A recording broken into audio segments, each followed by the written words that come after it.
কলকাতায় তসলিমার প্রত্যাবর্তন অনুষ্ঠান আর সেখানেও তাল কাটলো। লেখিকা মঞ্চে আমন্ত্রণ জানালেও উঠতেই পারলেন না জয় গোস্বামী। কবিকে গো ব্যাক স্লোগান দর্শকদের একাংশের। মঞ্চে উঠতে গিয়েও নেমে গেলেন জয়। উদ্যোক্তা ও তসলিমার আবেদনও শুনলেন না বিক্ষোভকারীরা। নমস্কার নমস্কার। আমি দেখতে পাচ্ছি কবি জয় গোস্বামী এখানে আছেন। আপনি যদি একটু মঞ্চে আসুন, কিছু বলুন।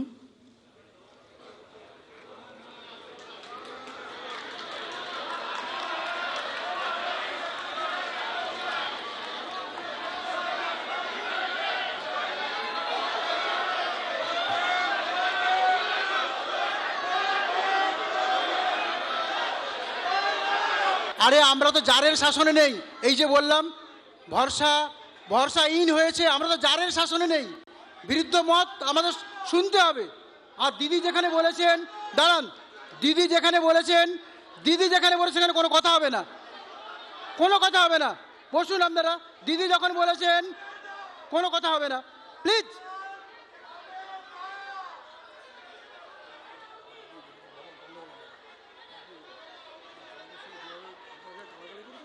দিদি রেখেছেন, আপনারা এইটুকু দেখে এইটুকু সম্মান করুন।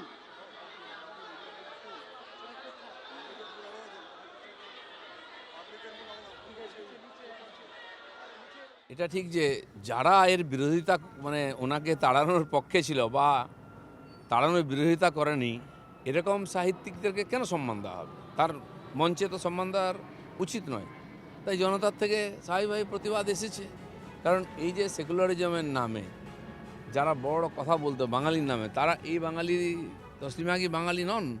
তার পক্ষে কেন দাঁড়ায়নি? আর এই কবি সাহিত্যিকরা তখনও মনও ছিল। স্বাভাবিক আছে, মানুষের রোষ তো আছে, মানুষ সব দেখছে, তার প্রতিবাদ হয়েছে। সেটা খুব খারাপ। যারা চেঁচিয়েছে জয়ের বিরুদ্ধে, এরা খারাপ লোক। তসলিমা নাসরিন এসছেন কলকাতায়, ভালো, স্বাগত, উনি থাকুন কলকাতায়। 19 বছর আগে বাম আমলে মৌলবাদীদের রক্তচক্ষুর সামনে তাকে কলকাতা ছাড়তে হয়েছিল। কলকাতায় ফিরে এসে বামপন্থীদের কটাক্ষ সাহিত্যিক তসলিমা নাসরিনের। মুসলিম সমাজকে অন্ধকারে রাখতে শুধু ইসলামী উগ্রপন্থীরাই সক্রিয় নন, তথাকথিত প্রগতিশীল ও বামপন্থীদের একটি অংশ এই অচলাবস্থাকে রক্ষা করেন। নিজেরা বাক স্বাধীনতা ও নারী পুরুষের সমানাধিকার ভোগ করেও ইসলামের সমালোচক ও সংস্কারকদের তারা মুসলমান বিদ্বেষী আখ্যা দেন। আমি অহরহ তাদের আক্রমণের শিকার হই। তাদের অভিযোগ, আমি কেন হিন্দু, বৌদ্ধ, খ্রিস্টান মৌলবাদীদের বিরুদ্ধে একই রকমভাবে যুদ্ধ করছি না। ইসলামী জিহাদি জঙ্গিরা সমালোচকের মুখ বন্ধ করতে ব্যবহার করে হুমকি ও হত্যা। মৌলবাদের কাছে নত রাষ্ট্র ব্যবহার করে আইন, কারাগার ও নির্বাসন। তথাকথিত সেকুলার উদার বামপন্থীরা ব্যবহার করেন অপবাদ, উদ্দেশ্যনীয় সন্দেহ এবং সামাজিক বর্জন। পদ্ধতি আলাদা কিন্তু ফল একই। ইসলামের সমালোচনা বন্ধ হয়, মুসলিম নারীর বঞ্চনা অক্ষত থাকে, মুসলিম সমাজের বিবর্তন থেমে থাকে।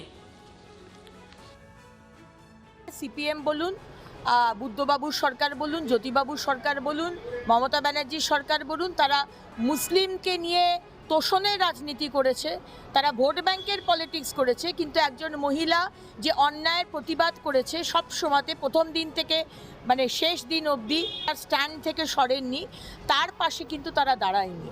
আজ দাঁড়িয়েছে মাননীয় মুখ্যমন্ত্রী শুভেন্দু অধিকারীর সরকার। বলে গেছেন, আপনার যখন খুশি আসবেন, যতদিন খুশি আপনি থাকবেন, আপনি বুক রিলিজ করবেন, যা করবেন, এই আপনার সুরক্ষা দেওয়ার দায়িত্ব রাজ্য সরকারের। যতবার ইচ্ছা আসবেন বাংলায়, যতদিন ইচ্ছে বাংলায় থাকবেন। তসলিমা নাসরিনকে বাংলায় স্বাগত জানালেন মুখ্যমন্ত্রী। বদলের বাংলায় নিরাপত্তা নিয়ে তসলিমাকে আশ্বস্ত করেছেন মুখ্যমন্ত্রী। পাল্টা শুভেন্দু অধিকারীকে কৃতজ্ঞতা জানিয়েছেন বাংলাদেশের নির্বাসিত লেখিকা। নতুন সরকারের হাতে এই বাংলার গণতন্ত্র, সংবিধান, বাক স্বাধীনতা, মৌলিক অধিকার সুরক্ষিত। এখানে কোনোভাবে ধমক চমক, দেখে নেব, আটকে দেব, এসব জিনিস অতীত হয়ে গেছে। আমি উনাকে স্বাগত জানালাম ঋষি বঙ্কিমচন্দ্রের ছবি দিয়ে। পশ্চিমবঙ্গে আপনি স্বাগত। পশ্চিমবঙ্গের যে ব্যবস্থার পরিবর্তন হয়েছে সেইটা নিশ্চিতভাবে আপনার অভিজ্ঞতায় আপনি দেখেছেন, একবার নয়, আপনি যখনই মনে করবেন বারে বারে আসবেন। সুরক্ষিত পশ্চিমবঙ্গে আপনাকে নিরাপত্তা দেওয়ার দায়িত্ব রাজ্যের মুখ্যমন্ত্রী তথা পুলিশ মন্ত্রী শুভেন্দু অধিকারীর। সবাই খুব ভালো থাকবেন, সবাই খুব ভালো থাকবেন। শুধু মুখের পরিবর্তন হয়নি, ব্যবস্থারও পরিবর্তন হয়েছে। লেখককে নিজের ভাষার শহরে আসতে পুলিশের পাহারার প্রয়োজন হওয়াটাই আমাদের সময়ের এক বেদনাদায়ক সত্য।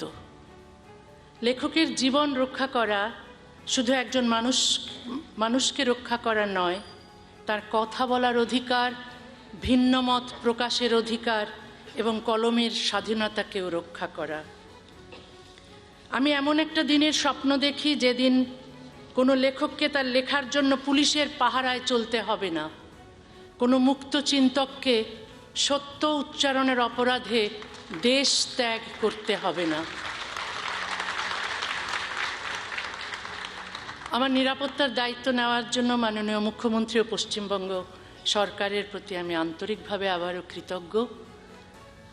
কৃতজ্ঞতা আনুগত্যের চুক্তি নয়, কৃতজ্ঞতার বিনিময়ে আমি আমার স্বাধীন চিন্তাকে বন্ধক দিই না, আবার মতভিন্নতাও আমাকে অকৃতজ্ঞ করে না। কোনো ভালো কাজের স্বীকৃতি দিতে দলীয় আনুগত্যের প্রয়োজন নেই। তসলিমার মানসিকতা ২৬ বছর আগে থমকে রয়েছে। গত ২৫-২৬ বছর ভারত ও পশ্চিমবঙ্গে মুসলিমদের যে উন্নয়ন হয়েছে তা পুরোপুরি উনি ভুলে গেছেন।